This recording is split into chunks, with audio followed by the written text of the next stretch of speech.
Hello बच्चों, और आज हम जो टॉपिक करने वाले हैं उसका नाम है basic practices of crop production. ठीक है, और जो हमने इससे पहले टॉपिक कंप्लीट किया था वो था हमारा खरीफ और रबी क्रॉप। ठीक है, और ये हमने कंप्लीट किया था। सो अभी जो इसमें फर्स्ट ऑफ ऑल हमें दिख रहा है वो तो हमें क्या दिख रहा है कि एक क्वेश्चन दे रहा है कि why paddy can not be grown in the winter season. Winter season में पैडी क्यों नहीं ग्रोन होती, बल्कि जो पैडी क्यों नहीं ग्रोन होती, क्योंकि because paddy requires a lot of water. उसको बहुत ज़्यादा पानी की ज़रूरत होती है। फसल उगाने में हमें बहुत ज़्यादा, अगर हम पैडी की फसल उगाते हैं तो हमें उसमें बहुत ज़्यादा पानी की ज़रूरत पड़ेगी। तो इसलिए अब इतना पानी हम विंटर के सीज़न में कैसे लाएंगे, तो इसको कहता है कि it is grown only in the rainy season. इसलिए हम इसको बारिश के सीज़न में उगाते हैं क्योंकि उस टाइम बारिश आ रही होती है। ठीक है, अब जो नेक्स्ट बोलता है ये क्या है कि cultivation of crops involve several activities undertaken by farmers over a period of time. जैसे कहता है कि किसान जो होते हैं, ये कहता है कि जैसे किसान जो होते हैं वो फसल उगाते हैं। मतलब देखो, क्रॉप क्या होती है, कल्टीवेशन क्रॉप का मतलब क्या होता है कि जब बहुत सारे प्लांट्स इकट्ठे हो जाएं किसी एक एरिया पे, जिसको बोलते हैं हम क्रॉप्स। ठीक है, तो कहते हैं कि जो किसान होते हैं वो, आपने देखा होगा, वो फसल उगाते हैं। ठीक है, वो भी एक्टिविटी शो करते हैं। तो कहते हैं कि आपने ऐसे ही you may find that these activity are similar to those carried out by a gardener or even by you when you grow ornamental plants in your house। यही एक्टिविटी अगर आप देखो, ध्यान से देखो, तो ये एक्टिविटी कुछ सेम है ना, सिमिलर लगती है। सिमिलर मतलब सेम लगती है किसके, कि जैसे एक माली जो होता है वो क्या करता है, माली जो होता है वो पार्क में या उद्यान बोलते हैं जिसे, उसकी देखभाल करता है, तो वो भी प्लांट्स ही उगाता है। और ऐसे ही सेम हम अपने घर में भी प्लांट्स लगाते हैं। ठीक है, तो these activity और task are referred to as agriculture practice which are listed below. ठीक है, तो ये कौन से प्रोसेस जो होता है एक्टिविटी को ये रेफर करता है, कौन सी एक्टिविटी बताता है। ये कौन सी एक्टिविटी और टास्क को रेफर करता है। फर्स्ट जो आता है हमारे पास वो आता है preparation of soil. Preparation of soil का मतलब क्या होता है कि सॉइल को प्रिपेयर करना। ठीक है, सॉइंग करना, बीज डालना, फिर उसमें मैन्योर को और फर्टिलाइजर को ऐड करना, फिर उसकी सिंचाई करना, इरिगेशन करना, यानी कि फिर उसको प्रोटेक्ट करना वेट से, जो अनवांटेड प्लांट्स बोल सकते हैं आप। ठीक है, और उसके बाद हार्वेस्टिंग करना उसके, और उसके बाद स्टोरेज, उसको स्टोर करके रखना। ठीक है, फर्स्ट जो आता है अब आता है हमारे पास जो फर्स्ट ऑफ ऑल टॉपिक आता है वो आता है हमारे पास प्रिपरेशन ऑफ सॉइल। तो प्रिपरेशन ऑफ सॉइल क्या मतलब है कि the preparation of soil is the best step before growing a crop. फसल को उगाने से पहले जो हमारा फर्स्ट स्टेप होता है वो क्या होता है कि प्रिपरेशन ऑफ सॉइल को प्रिपेयर करना। One of the most important task in agriculture is to turn the soil and loosen it. यानी कि एक इंपॉर्टेंट टास्क होता है ये एग्रीकल्चर के अंदर, फसल जब हम उगाते हैं उसमें, कि मिट्टी को हम उसकी क्या करते हैं, एक तरह से जब वो कहते हैं ट्रैक्टर आए हुए हैं तो वो उसको हम ट्रैक्टर यूज़ करते हैं इसके लिए। ठीक है, मिट्टी को लूज़ करने के लिए, मिट्टी लूज़ हो जाती है। कहते हैं this allow the roots to penetrate deep into the soil. ये क्या करता है कि जब हम मिट्टी की सिंचाई करते हैं, देखो इस पिक्चर में मैं भी शो करती हूँ। देखो ये जो पिक्चर है ना, ये पिक्चर हमें क्या शो कर रही है, ये पिक्चर हमें बता रही है कि जैसे इससे ये है ना, ये मिट्टी को ऐसे कर रहे हैं, लूज़ करने की कोशिश कर रहे हैं। सेम ऐसे को क्या करता है आज के टाइम पे ट्रैक्टर करते हैं, वो तो बहुत सारे वो लगते हैं इस टाइप के, तो वो मिट्टी को लूज़ करने का काम करते हैं। आज तो न्यू टेक्निक आ चुकी है। ठीक है, आज के टाइम पे तो वो कहते हैं कि ये क्यों करते हैं हम इसलिए करते हैं ताकि मिट्टी के अंदर जो हमने देखो, मिट्टी तो लूज़ हो चुकी है, तो मिट्टी लूज़ होने के बाद वो क्या कहते हैं कि वो क्यों लूज़ करते हैं हम, क्योंकि जो रूट्स होते हैं, जो प्लांट्स लगा रहे हैं उसके अंदर, उसकी जो जड़ें हैं वो सांस ले सकें easily even when they go deep into the soil, जब वो मिट्टी के अंदर डीपली गहराई में चले जाए। ठीक है, why does the loosening of soil allow the root to breathe easily. मतलब क्यों loosing the soil allow the roots, जब हम मिट्टी को लूज़ कर देंगे तो वो मतलब कि अलाउ करती है रूट्स को कि ब्रीथ मतलब सांस ले ऐसा क्यों होता है। ठीक है, तो कहते हैं this लूजन soil helps in the growth of earthworms and microbes present in the soil. यानी कि जब मिट्टी लूज होती है ना, और कहते हैं कि उसके जो helps in the growth of earthworm, तो वो मदद करता है। जब मिट्टी लूज़ होएगी ऑक्सीजन वगैरह भी, देखो जब मिट्टी लूज़ होगी तो ऑक्सीजन वगैरह की भी कमी नहीं होएगी नीचे मिट्टी के अंदर भी, ठीक है। तो अर्थवर्म्स हैं, जो कीड़े हैं, इंसेक्ट्स हैं, माइक्रोब्स बोलते हैं एक तरह से, ये सभी क्या इंसेक्ट्स आते हैं, ठीक है। प्रेजेंट इन द सॉइल, मिट्टी में ही प्रेजेंट होते हैं। अब देखा होगा ना कभी कीड़ों को, किसी पूछना जो फसल उगाते हैं उनको पता होता है मिट्टी में कीड़े होते हैं, अर्थवर्म्स या माइक्रोब्स बोलते हैं उन्हें, ठीक है। तो कहते हैं these organism are friends of farmers since they further turn and loose the soil and add humans to it.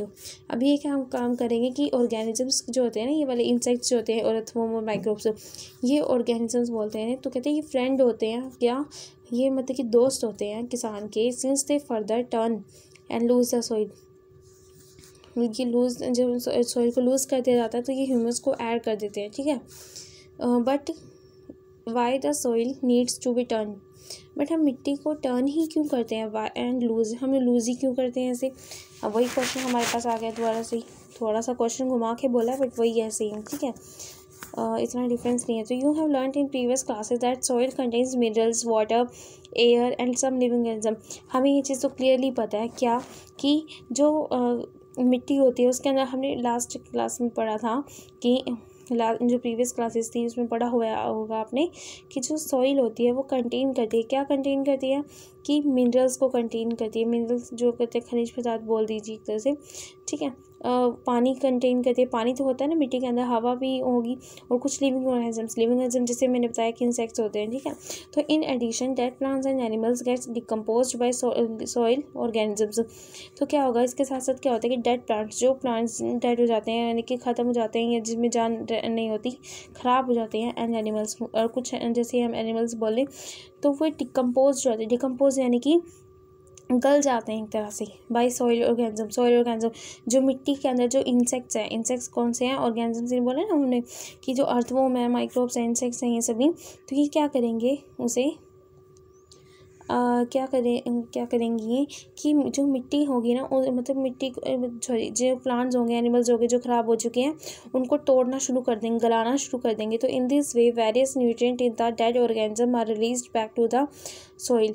तो कहते हैं कि इस टाइम जब ऐसा होगा तो इस टाइम पे क्या होगा कि जो वेरियस अलग अलग तरह के जो न्यूट्रिएंट्स होते हैं डेड ऑर्गेनिज्म के अंदर, मतलब जो एक प्लांट का जो ख़राब हो चुका है उसके अंदर कुछ ना कुछ न्यूट्रिएंट होंगे ना, जैसे उसके अंदर लगा लिए विटामिन वगैरह तो होंगे ना, तो वो जो होंगे मिनरल्स होंगे वो अब किस में रिलीज़ होंगे, मिट्टी के अंदर। कहते हैं release back to into the soil, वो सॉइल के अंदर रिलीज हो जाएंगे।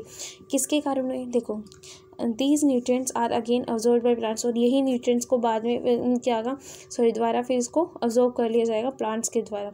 देखो एक सिंपल सा वे बताती हूँ मैं, इसमें मैंने क्या बताया, ठीक है, कंफ्यूज नहीं होना। इसमें मैंने क्या बताया कि जब एक प्लांट ख़राब हो जाता है तो उस प्लांट को ख़राब होने पे क्या होता है कि जो मिट्टी के अंदर जो कीड़े होते हैं वो क्या करते हैं, उस प्लांट को गलाना शुरू कर देते हैं, ठीक है। तो उस ख़राब प्लांट्स को, तो उसमें जो उस प्लांट के अंदर जितने विटामिन थे, जितने मिनरल थे, जितने प्रोटीन थे, वो सब कुछ क्या होंगे, अब जब डिकम्पोज हो गया तो वो मिट्टी के अंदर जाने लगी, और वही न्यूट्रिएंट फिर वहाँ से क्या होगा, प्लांट्स जो नए प्लांट्स हो गए, दूसरे प्लांट्स होंगे, वो ऑब्जॉर्व करने लगे, ठीक है। कहते हैं कि since only a few century of the top layer of soil support plant growth, ठीक है।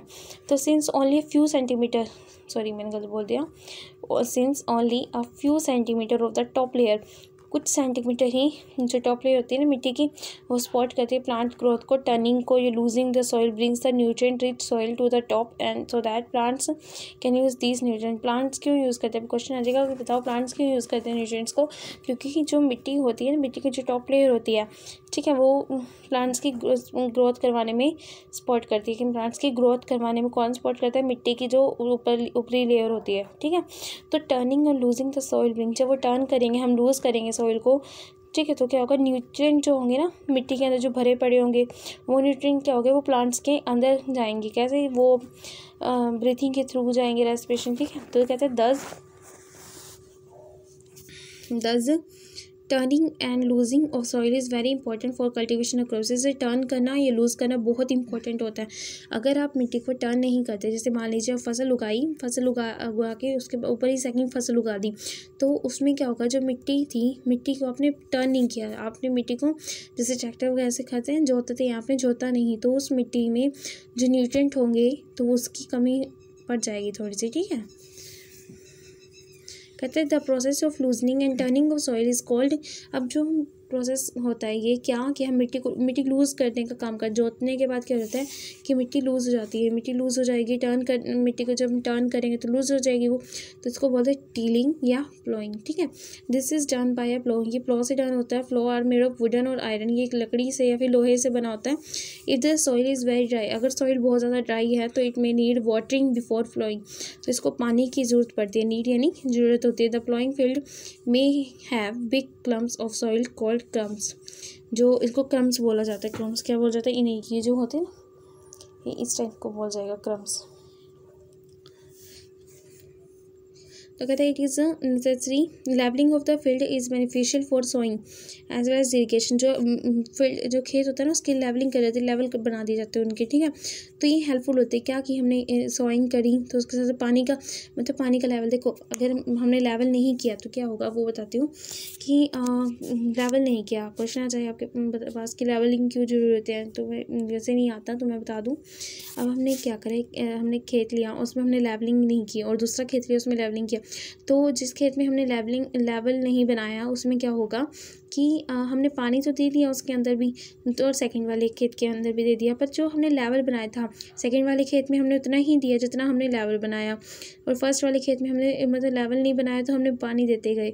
तो क्या होगा कि जो फर्स्ट वाले खेत होगा ना वो पानी से गल जाएगी मिट्टी सारी। ठीक है, वो ख़राब हो जाएगी सारी, मतलब वो गल जाएगी, पानी पानी ज़्यादा हो जाएगा मिट्टी में। ठीक है, कीचड़ टाइप हो जाएगी, वो फिर प्लांट्स उगाने वाली नहीं बनती, मतलब प्लांट्स उसमें फिर ठहर नहीं पाएंगे। आप अगर प्लांट्स लगाओगे ना तो वो टिक नहीं पाएंगे अच्छी तरह से। ठीक है, और जो सेकंड वाली है उसमें लेवल बना रखे तो पानी जितना पौधों को चाहिए उतना ही ऑब्जॉर्व कर पाओगे, और साथ ही साथ क्या होगा इससे पानी की बचत भी होगी। ठीक है, तो कहते हैं levelling is done by with the help of leveller, leveller होता है जिसके थ्रू लेवलिंग होती है, लेवल बनाया जाता है। तो sometimes manure is added to the soil, manure को ऐड किया जाता है। मैन्योर एक तरह की मिट्टी होती है जिसको ऐड किया जाता है टीलिंग से पहले मिट्टी को लूज़ करने से पहले। This helps in proper mixing of manure with soil, तो ये मदद करता है मिक्सिंग ऑफ मैन्योर की सॉइल के साथ। ठीक है, तो this soil is moisture before sowing करने से पहले, बीज डालने से कहते हैं मॉइस्चर बना देता है ये मिट्टी के अंदर। ठीक है, नेक्स्ट जो हम करने हैं हमें टॉपिक वो है हमारा एग्रीकल्चर इम्प्रूवमेंट। ठीक है, तो हम इसको अभी नहीं करते, ये इसको हम नेक्स्ट लेक्चर में कंप्लीट करेंगे। So please subscribe, like and thank you so much.